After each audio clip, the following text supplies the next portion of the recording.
Well, and when you see us showing up in suits, then you know it's time to handle very serious business, being agriculture. And allow me to start by emphasizing just how important agriculture is. Now, according to a report that was done by the Africa Development Bank, it estimates that in 2030, the value of agriculture in the continent of Africa is estimated to be about $1 trillion US, and that is 5 years from now. But we do have to move away from the traditional agriculture that we are used to. For us to get that value, we need to incorporate digital innovation, packaging, export, and including young people in agriculture. And that is exactly what we teach you every single day right here at Kenya's Gold. A very good evening, viewers, and thank you so much for joining us from whichever part of the country that you are watching us from. Kama kawaida yetu, we do have a good show lined up for you. My name is Violetta Ngina. Kenya's Gold.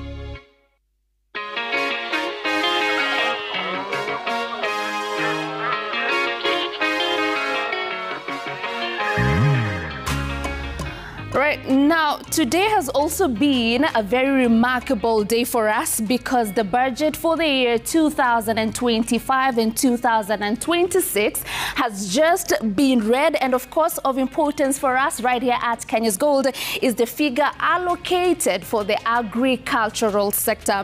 And the figure is at 47.6 billion. That is the figure that has been allocated for agriculture and food security. But you need to remember, agriculture is devolved. Yani kumaanisha kazi mingi agriculture inafanywa kwa counties, not in the national government as it used to be before. So the counties have been allocated 405 billion. That is aside from the 47.5 billion that is in the agricultural sector.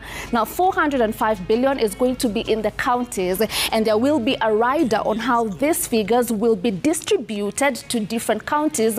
Ndo tuhakikishe kazi inafanyika in all the counties here in Kenya when it comes to all matters agriculture, and we'll keep following up on that and breaking it down for you so that you understand every single coin that is being spent in the agricultural sector. But for now, we are moving on to the agenda of the day. As you know, every single Thursday now, we are focusing on coffee farming in Kenya, what is now being called the green gold by farmers. Now, if there are people who are very, very happy in the country right now, of course, number one, Harambee Stars over their win yesterday with Chad, but also coffee farmers are celebrating because of the good coffee prices that are being experienced in this sector. And these good coffee prices have come as a result of part of the coffee reforms. Now, before we even get into our feature of the day, I want us to have a look at what regions are popularly known for coffee growing in Kenya. Now, we do have Nyeri, we have Murang'a, Kirinyaga, Thika. These first four are the leading coffee producers in the country's central Kenya. And if you look at these particular counties, they are characterized by cool climate and average good rainfall all year long. But also we do have coffee being grown in Meru, in Embu, and Machakos. Now, these are the regions that are commonly known for coffee growing in Kenya. However, there is a new trend in the country right now because we do have new counties that are emerging as coffee growing counties. Counties ambazo hazikuwa zinajulikana sana na coffee, now they're doing away with the crop that they were growing as their staple, and they're getting into the coffee sector. Kama unadhani nakupea stories za jaba, take a look at what we found in Uasin Gishu County.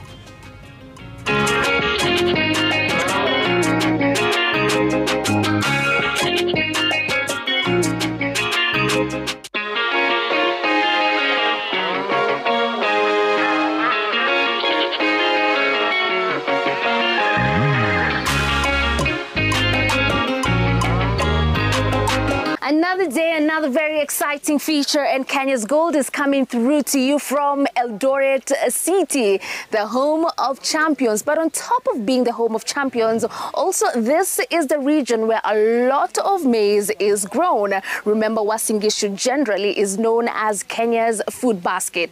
But what you need to know is a lot of farmers in this region have been transitioning from growing maize into growing coffee. As you can see right now, I am in a coffee farm that is just next to the maize farm. Hapa kuna cherry ambayo iko tayari kuvunwa, and today in this particular farm we do want to speak to the owner, and he will be telling us about the transition that farmers in this region are making from maize farming to coffee farming. Why is this happening? What are they doing to make sure that they are staying in business when it comes to farming? And now let us meet our farmer of the day. Mr. Koskei. Hello. How are you? Fine, thank you. Iye mune? Chamgei missing. Najibu aje hapo ndo kikali yangu imefika. Niseme chamgei missing. Missing. Chamgei missing. Chamgei missing. Good. Yeah. Tumemaliza? Tumemaliza. Kigurene ngo, unaitwa nani? Ngina. Ngina. Yes. Kongoi. Thank you. Thank you. Asante. Right, you're welcome. Asante. Thank you so much for having us in your farm. Na ningependa sana uanze kwa kutuambia history yako. Wewe ulianza ukulima wakati upi? And also just a bit of history about this particular farm, where we are. Asante. Mimi naitwa Sami Koskei. Mimi naishi katika kata ya Uasin Gishu. Nikiishi katika village inaitwa Seyo, Sumbeyuet Village, Kese Sub-County, katika Uasin Gishu County. Right. Nilianza ukulima mwaka wa 2021 nikiwa nimeretire kutoka kazi. Wakati nilikuja nyumbani nikaona ile ukulima nitafanya ni kahawa.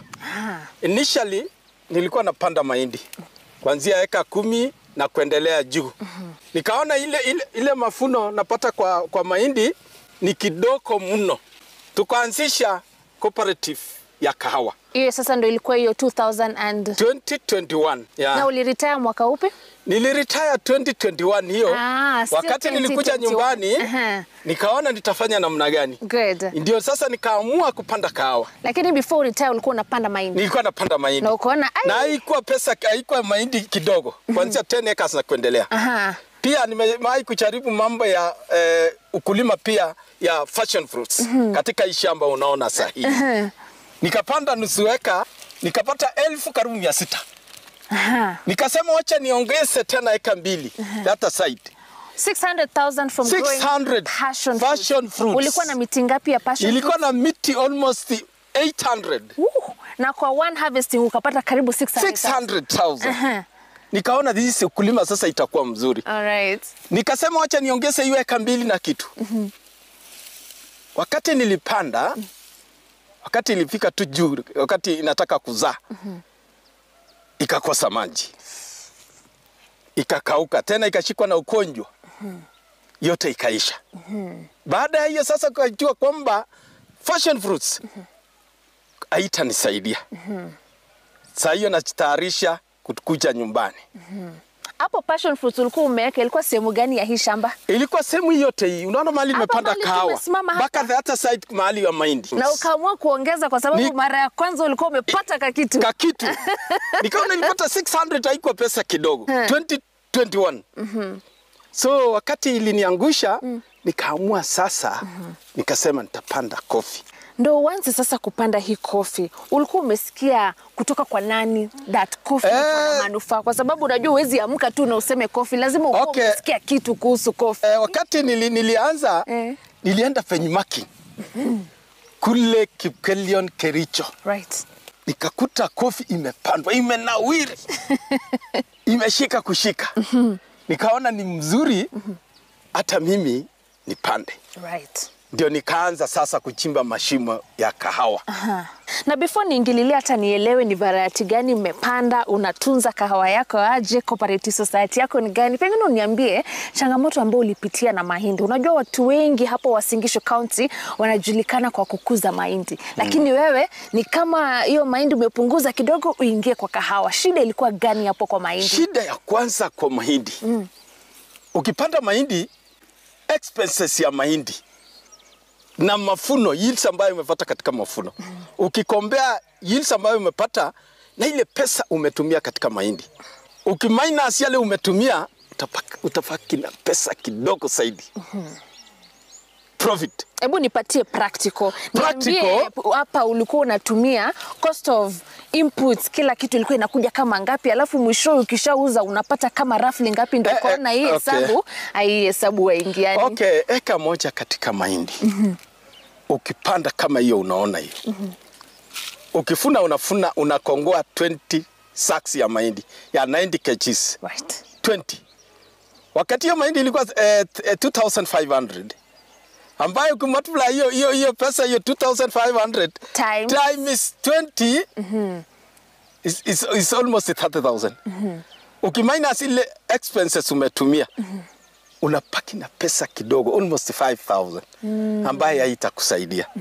Na sasa umefanya kazi mingi. Na umefanya kazi mingi the whole year. The whole year. Alright. So tukaona ni vyema wacha tupalishe nikuche kahawa.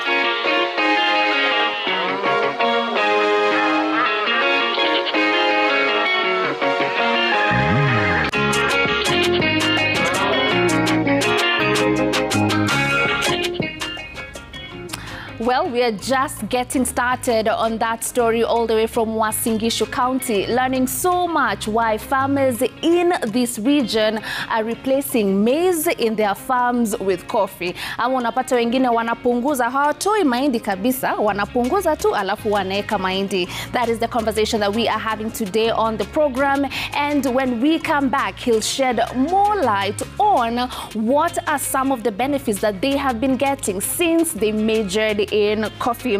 But remember, this show is for you, farmers, aspiring farmers, and the youth as well, and we do want to hear from you. So if you do have any question or comment about coffee farming in Kenya, kama unataka kwanza mambo ya ukulima ya kahawa, pengine wewe ni mkulima wa kahawa na kuna changamoto ambazo umekuwa ukipitia katika hiyo sector, all those questions are welcomed right here on the program. And also any comment on how safe are we if all our farmers in Uasin Gishu ditch maize for coffee. Please talk to us across all our social media platforms. On Instagram, we are at Kenya's Gold.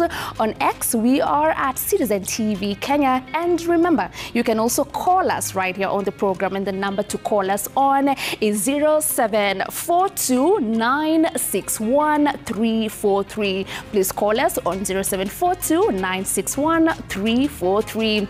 We are taking our fast short commercial break, but when we come back, kama umechanganyikiwa unashangaa which variety of coffee should I grow, we'll break down for you the different attributes of the different coffee varieties after this break.